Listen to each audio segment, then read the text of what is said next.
School didn't educate boys.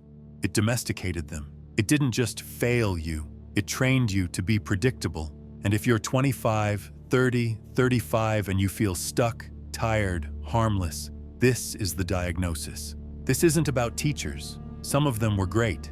This is about the system incentives. School rewards obedience. It punishes initiative. And then it calls the result a good student. In the next few minutes, I'm going to show you 4 mechanisms that trained boys to obey instead of win. You'll recognize every one of them. And at the end, you'll get a simple uninstall protocol. Not motivation, a procedure. Look at your life. You hesitate, you wait, you overthink. You have a business idea, but you spend months researching. You deserve a raise, but you wait for the annual review to ask. You see a woman you want to meet, and you look for a sign that it's okay. You're waiting for a green light that isn't coming. That's not strategy, that's conditioning. Now rewind. Classroom, sterile lights, hard chairs, a room built to keep bodies still. Raise your hand. Ask permission to speak. Ask permission to leave your seat. Even your basic needs required approval. For years, the lesson was the same. Action is not yours. Action is granted. Then the bell became the lever. Stand, sit, shut up. Move when the system tells you to move. And your nervous system learned the rule that follows you into adulthood. Act only when allowed. In that environment, initiative wasn't rewarded. It was managed, corrected, labeled. The bold kid became the problem. The quiet kid became the good student, not because he was smarter, because he was easier to control. Here's the cost. A man who needs permission can't lead, he can't negotiate, he can't take risks. He becomes a perfect employee, reliable, predictable, harmless. While you're waiting for approval from a boss or a crowd, men who never learn to raise their hand are taking your market share. You aren't being polite, you're being paralyzed. And then they installed the second program, initiative equals pain. You think you procrastinate because you're lazy? Wrong. You procrastinate because starting feels like stepping into public execution. Your body treats initiative like danger. That didn't come from nowhere. It was installed. Remember the board. You stand up. Everyone turns. The room goes quiet in that specific way that feels hostile. You write the answer, and before you even finish, you already know what's coming. The red pen, the correction, the sigh, the laugh, the one comment that makes your face burn for the rest of the day. School doesn't just mark your mistakes. It makes mistakes expensive. Not expensive in points, expensive in shame. So your brain learns the safest strategy. Don't volunteer. Don't try first. Don't move until you're sure. You learn to protect yourself by delaying action. That's where overthinking comes from. It's not intelligence. It's fear management. This is learned helplessness, not a buzzword, a program. It's what happens when you're trained to believe your actions don't lead to reward, only punishment. So you stop trying, even when the door is open, even when nobody is holding the pen anymore. And here's the disease it creates, the red pen mentality. You don't look for opportunities. You look for mistakes. You don't build, you proofread. You don't launch the project. You refine the logo. You don't ask for the raise. You rewrite the message. You don't talk to the woman. You rehearse the perfect line. You keep preparing because preparation feels safe. Starting feels like the board, and the cost is brutal. A man who can't tolerate being wrong can't learn fast. He can't take risks. He can't lead, because leadership is just decision-making in public, while imperfect, and your nervous system treats that as humiliation. So you stay small. You call it being careful, but it's not careful. It's trained. Then comes the next layer. They didn't just make you fear shame. They made you compete for approval instead of competence. Look at what most men are chasing. Not skill, not power, not results. Approval, a nod from the boss, a reaction from the crowd, a like, a compliment, a good job. You don't want to win, you want to be validated, and you think that's normal because it's what you were trained to compete for. School created a fake hierarchy. In real life, hierarchy is built on competence, on usefulness, on strength, on outcomes. In school, status is built on compliance. The teacher's favorite wins. The quiet one wins. The one who repeats the correct opinion wins. Not because he's smart, because he's easy. Gold stars, honor roll, participation points, good behavior. A system that rewards you for being manageable, and it punishes the exact traits that make men dangerous in real life.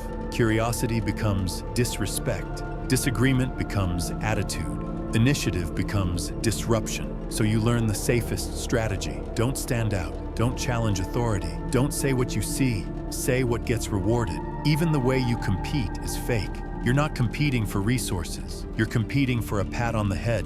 You're not building competence. You're performing compliance. That's why so many men become adults who are terrified of being disliked. They can't negotiate. They can't lead. They can't tell the truth when it makes the room cold. Because in school, the moment the room turned against you, you lost. So you adapt. You become agreeable. You become professional. You become a team player. Translation: harmless. And here's the cost. A man who needs approval will betray his own standards. He'll water down his ideas. He'll trade truth for applause. He'll trade power for permission. He becomes a mirror, not a force. That's why so many men look busy but feel weak. They're optimizing for the grade, even when there are no grades anymore. And then the system installs the final lock. It teaches you that strength is dangerous and safety is virtue.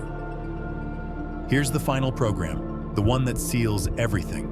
School doesn't just reward obedience, it trains you to be safe. Safe means quiet. Safe means agreeable. Safe means conflict-free. Safe means toothless. Think about what they called good. Don't argue. Don't fight. Don't make a scene. Don't cause problems. Even when someone crosses the line, the lesson is the same. Stay calm. Stay polite. Stay controlled. And then they built policies to enforce it. Zero tolerance. If you get hit and you hit back, you're both guilty. If you defend yourself, you're still punished. If you stand your ground, you're violent. If you react like a human, you're a threat. So what do boys learn? They learn that self-defense is a crime. They learn that confrontation is danger. They learn that the safest move is to absorb it, swallow it, smile, walk away, report it, wait for authority to handle it. That's not morality, that's domestication. Because a boy who can't fight back becomes a man who can't push back. He won't negotiate hard. He won't say no. He won't set boundaries. He won't call out disrespect.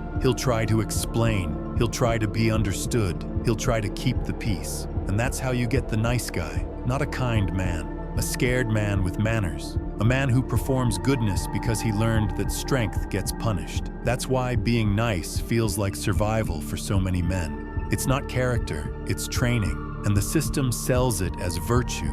They took your teeth and called it maturity. They taught you to suppress aggression, then labeled the numbness control. They taught you to avoid conflict, then labeled the avoidance respect. They taught you to accept unfairness, then labeled the surrender being the bigger person. But strength doesn't disappear, it rots.